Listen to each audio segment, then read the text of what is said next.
আমরা ভেবেছিলাম বাংলাদেশে এই সংস্কৃতির পরিবর্তন ঘটবে।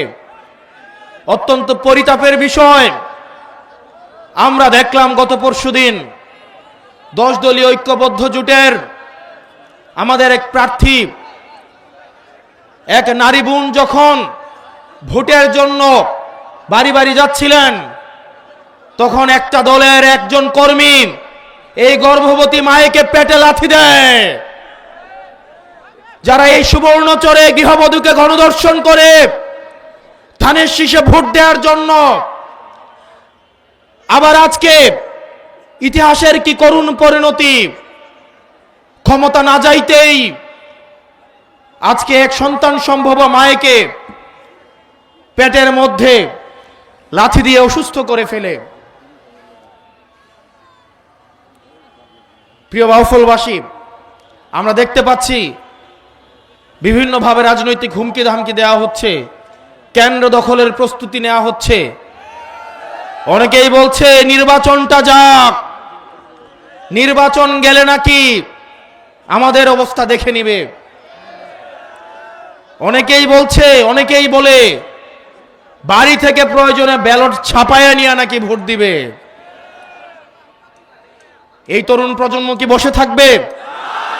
এই তরুণ প্রজন্ম কি বসে থাকবে? এই তরুণ প্রজন্ম হাসিনাকে ডরায় নাই। এই তরুণ প্রজন্ম হাসিনার এই যে কামাল পেট্রোলকে 2 টাকার দাম দেয় নাই। এখন যদি কেউ মনে করে এই অপার যেই সম্ভাবনার তরুণ প্রজন্মকে আবার কামান দিয়ে, আবার পুলিশ দিয়ে, মিলিটারি দিয়ে, পেট্রোল দিয়ে আবার তাদেরকে দমন করা হবে, তাহলে তারা ইতিহাসের ভুল প্রান্তে তার অবস্থান নিচ্ছে। আগামী 12 তারিখে আপনারা যারা আছেন প্রত্যেকেই ভোট কেন্দ্রগুলোতে গিয়ে ফজর নামাজ পড়বেন। আপনারা সবাই ভোট দিয়ে এসে বাড়িতে আসবেন, ভোটের ফলাফল নিয়ে বাড়িতে আসবেন। কোন চাঁদাবাজ, কোন টেন্ডারবাজের হাতে ভোট কেন্দ্রগুলো ছেড়ে দেওয়া যাবে না। আমার মায়েরা যারা আছেন সকালবেলায় আপনারা ভোট কেন্দ্র চলে যাবেন। আপনাদেরকে যারা ভয় দেখাতে আসে তারা মূলত ভয় পেয়ে গেছে, এই কারণেই আপনাদেরকে ভয় দেখাতে আসে। আমরা আমাদের মায়েদেরকে নিয়ে এই ভোট কেন্দ্রগুলোকে পাহারা দিব। আমাদের ভোট এবার আমরা অবশ্যই দিব। কেউ যদি আমাদের বিরুদ্ধে ভোট দিতে চায়, সে যেন নিরাপদে ভোটটা দিতে পারে, সেইটার ব্যবস্থা আমরা করব। প্রিয় বাউফলবাসী, এই তরুণ প্রজন্মের রক্তকে বারবার ব্যবহার করে শাসক গোষ্ঠী বারবার ক্ষমতায় গিয়েছে। এই তরুণ প্রজন্মের রক্ত, এই রক্ত মাখা ক্ষমতা, রক্ত মাখা গদি এই শাসক প্রজন্মের অনেক পছন্দের। আমরা এতদিন শুধু রক্ত দিয়েছি, এখন থেকে আমরা পলিসি নির্ধারণে অংশগ্রহণ করব। অতীতে যেটা হতো, সংসদে গিয়ে মানুষ চুরি করত, সংসদ সদস্যরা সংসদে যাওয়ার পরে চোর হতো, টেন্ডারবাজ হতো, লাইসেন্স নিজের নামে নিয়ে চুরি করত। আর এইবার দেখলাম একটা দলের 45 জন চোরকে আবার সংসদে ঢুকাচ্ছে। সংসদে যাওয়ার আগেই তারা ডাকাত হয়ে যাচ্ছে। আবার ইলেকশন কমিশন হেসে হেসে বলছে মনে কষ্ট নিয়ে তাদেরকে যেতে দিলাম।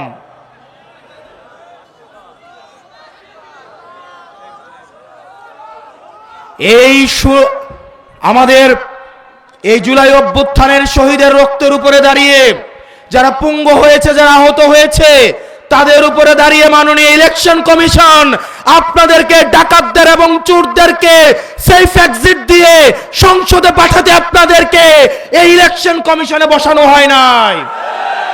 আগামী বাংলাদেশ কখনোই ঋণ খেলাপিদের হাতে উঠাই দিব না। আগামী বাংলাদেশ ব্যাংক ডাকাতদের হাতে তুলে দিব না। ব্যাংক ডাকাতদের জন্য, ঋণ খেলাপির জন্য এই বাংলাদেশের প্রত্যেক ইঞ্চি মাটিকে আমরা জাহান্নাম বানাই ফেলবো।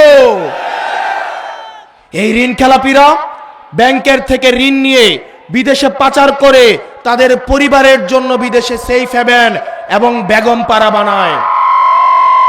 আর আমাদের দেশের তরুণ প্রজন্ম কর্মসংস্থানের অভাবে কি নিদারুণ করুণ জীবন যাপন করে। আর এদের সন্তানরা বিদেশে থেকে মাদকের জীবন, বিদেশে থেকে বেলাল্লাপনার জীবন যাপন করে। আমরা স্পষ্ট ভাষায় বলছি, ঋণ খেলাপি এবং ব্যাংক ডাকাত তাদেরকে আমরা সংসদে যাইতে দিব না।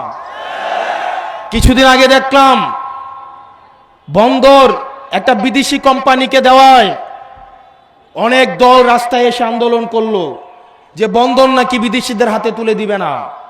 অথচ আমরা দেখলাম 138 বছরের সব শ্রেষ্ঠ 138 বছরের মধ্যে সবচেয়ে বেশি বন্দরে এই বছরই ইনকাম হয়েছে।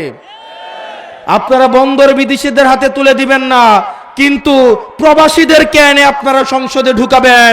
এই মুনাফিকে আপনারা নিয়ে কিভাবে ঘুমান?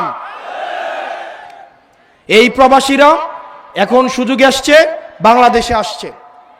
আবার যদি দেখে নির্বাচনে উত্তর দক্ষিণ তাদের যে পাসপোর্ট আছে সেটা নিয়ে আবার বিদেশে পালাবে। এই দেশের ভূমিপুত্ররাই এই দেশ শাসন করবে, কোন প্রবাসী এসে এই দেশ শাসন করতে পারবে না। যে বাংলাদেশের রক্তের সাথে, বাংলাদেশের মাটির সাথে, পানির সাথে, জনগণের সাথে যার কোনো সম্পর্ক নাই, বাংলাদেশের জনগণের নীতি নির্ধারণীতে এই প্রবাসীদেরকে, এই বিদেশিদেরকে তাদেরকে কোনো জায়গা দেওয়া হবে না। প্রিয় বাউফলবাসী, প্রিয় তরুণ প্রজন্ম, আমাদের আগামী বাংলাদেশটা, আমাদের অতীত প্রজন্ম যেই ভুল করে গিয়েছে সেই ভুলের দায়ভার, সেই ভুলের মাসুল আমরা তরুণ প্রজন্ম বারবার আমরা দিতে পারবো না। ইতিহাসের প্রত্যেকটা প্রান্তে আমাদের অতীত প্রজন্ম ইতিহাসের ভুল প্রান্তে তার অবস্থান নিয়েছে এবং সেটার দায় আমাদেরকে রক্ত দিয়ে আমাদেরকে সেটার দায় শোধ করতে হয়েছে।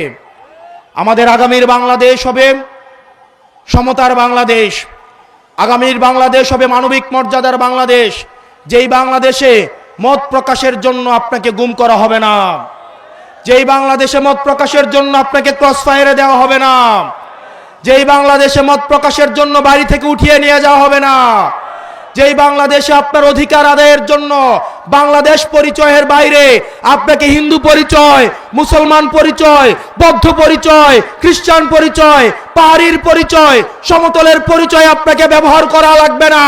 আপনার কেবলমাত্র পরিচয় আপনি বাংলাদেশি পরিচয়ে আপনি সাম্য, মানবিক মর্যাদা, ন্যায় বিচারের আপনি সমান অধিকার পাবেন ইনশাআল্লাহ।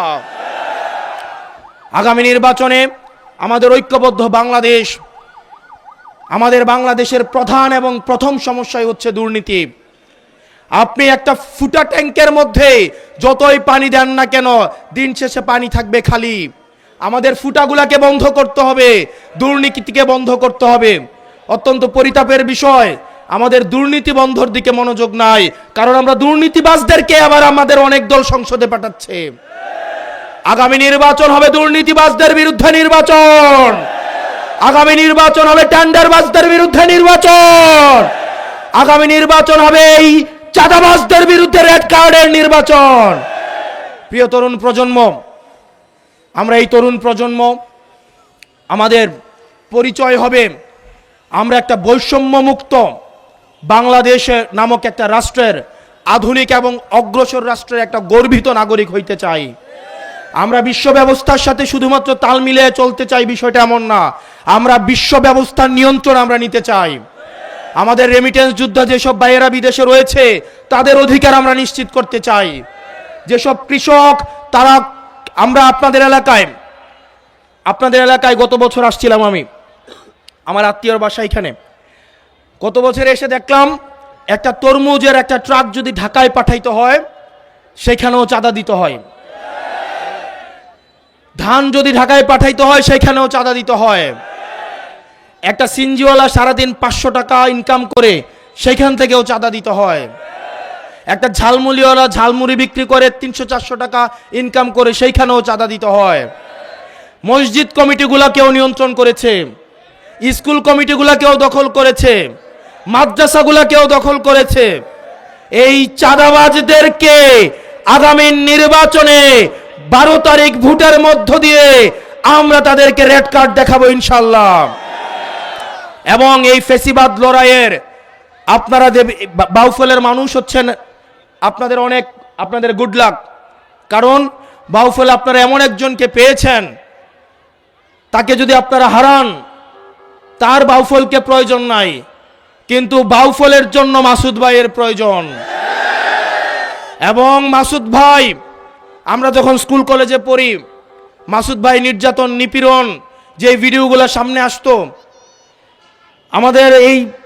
আমাদের একটা ইনোসেন্ট মাইন্ড, আমরা তখন কেবলমাত্র রাজনীতি, ভাই 6-7 সালে হচ্ছে শিবিরের দায়িত্বশীল ছিলেন, আর আমরা 6-7 সালে হয়তো ক্লাস 1-এ পড়ি বা 2-তে পড়ি। আমরা যখন ইউনিভার্সিটিতে আসলাম 2016 সালে, তখনকার সময় থেকে ভাইকে যখন আমরা দেখি, ভাইয়ের নির্যাতন নিপীড়ন কারাবরণের যেই জীবন আমরা যখন দেখেছি, যেই আপোষহীন যেই মনোভাব আমরা দেখেছি, আমরা বিশ্বাস করি বাউফল তার ইতিহাসে সর্বশ্রেষ্ঠ, এবং এই ইতিহাসে সর্বশ্রেষ্ঠ সংসদ সদস্য পেতে যাচ্ছে এবার ইনশাআল্লাহ। এই সংসদ সদস্য মাসুদ ভাই কেবলমাত্র বাউফলের না, ইনি হচ্ছেন সারা বাংলাদেশের সম্পদ। উনি হচ্ছেন আধিপত্যবাদের বিরুদ্ধে সবসময় লড়াকো এক সৈনিক, দুর্নীতিবাজদের বিরুদ্ধে এক সৈনিক, ভারতীয় আধিপত্যবাদের বিরুদ্ধে এক সৈনিক, হাদি ভাইয়ের উত্তরসূরি। এই মাসুদ ভাইকে আপনারা তার সম্মান দিবেন তো ইনশাআল্লাহ? এই 12 তারিখ মাসুদ ভাইকে আপনারা জয় করবেন তো ইনশাআল্লাহ? ওই 12 তারিখ সারাদিন, 12 তারিখ সারাদিন, 12 তারিখ সারাদিন দাঁড়িপাল্লায় ভোট দেন, মাসুদ ভাইকে ভোট দেন, মাসুদ ভাইকে ভোট দেন, 12 তারিখ সারাদিন। প্রিয় তরুণ প্রজন্ম, আমি বারবার তরুণ প্রজন্মকে এখানে অ্যাড্রেস করলাম, কারণ হচ্ছে আগামীর যে বাংলাদেশ, এই বাংলাদেশের সংকট, এই বাংলাদেশের সম্ভাবনা, এই বাংলাদেশের সমস্যার এই দায়টা কিন্তু আমাদের উপরেই পড়বে। আগামী বাংলাদেশটা কিন্তু পরিচালিত আমাদেরকেই করতে হবে।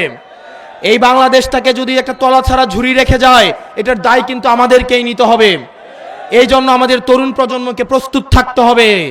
আমাদেরকে শিক্ষা, সমৃদ্ধি, আমাদেরকে আধুনিক ট্রেনিংয়ের মধ্য দিয়ে আগামীর বিশ্ব ব্যবস্থাকে নিয়ন্ত্রণের জন্য আমাদেরকে প্রস্তুত থাকতে হবে। আগামীর যেই বাংলাদেশ, সেটা হচ্ছে ইনসাফের বাংলাদেশ। আগামীর বাংলাদেশ হাদি ভাই যে স্বপ্ন ইনসাফের জন্য দেখেছে, সেই ইনসাফের বাংলাদেশকে আমাদের এই তরুণ প্রজন্মকেই কায়েম করতে হবে। আপনাদের এই বাউফলের আরেক তরুণ প্রজন্মের সৈনিক, যিনি আমাদের এনসিপি থেকে প্রার্থী ছিলেন, কিন্তু এই 10 দলীয় জোটে আসার কারণে যিনি আমাদের মাসুদ ভাইকে সমর্থন দিয়েছেন, অ্যাডভোকেট মুজাহিদুল ইসলাম শাহিন, আমাদের এই তরুণ প্রজন্মের এই আরেক দিক নায়ক, এই মুজাহিদুল ইসলাম শাহিনকেও আপনাদের হাতে তুলেই দিয়ে গেলাম। আপনারা তার দায়িত্বকে নিতে হবে ইনশাআল্লাহ।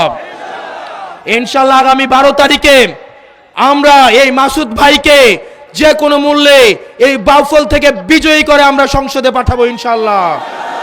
ও ইনকিলাব, ইনকিলাব, আপোষ না সংগ্রাম, ইনকিলাব, ইনকিলাব। বাউফলে কোনো মার্কা আছে? সারা বাংলাদেশে কোনো মার্কা আছে? এই সংসদে কোনো মার্কা আছে?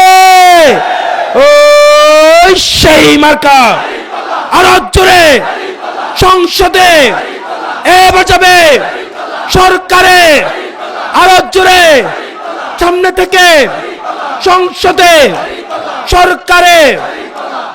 আর দেবিদ্বারে আবার কোন মার্কা? দেবিদ্বারে কোন মার্কা? দেবিদ্বারে কোন মার্কা? দেবিদ্বারের মার্কা আছে, সারা বাংলাদেশের মার্কা আছে। আমাদের দেবিদ্বারের হাসনাত আব্দুল্লাহর মার্কা কি? শাপলা কলি, শাপলা কলি। আমিরে জামাত একটা স্লোগান ঠিক করছে সারা বাংলাদেশের জন্য, এইটার নাম হলো পাল্লা কলি। কি নাম?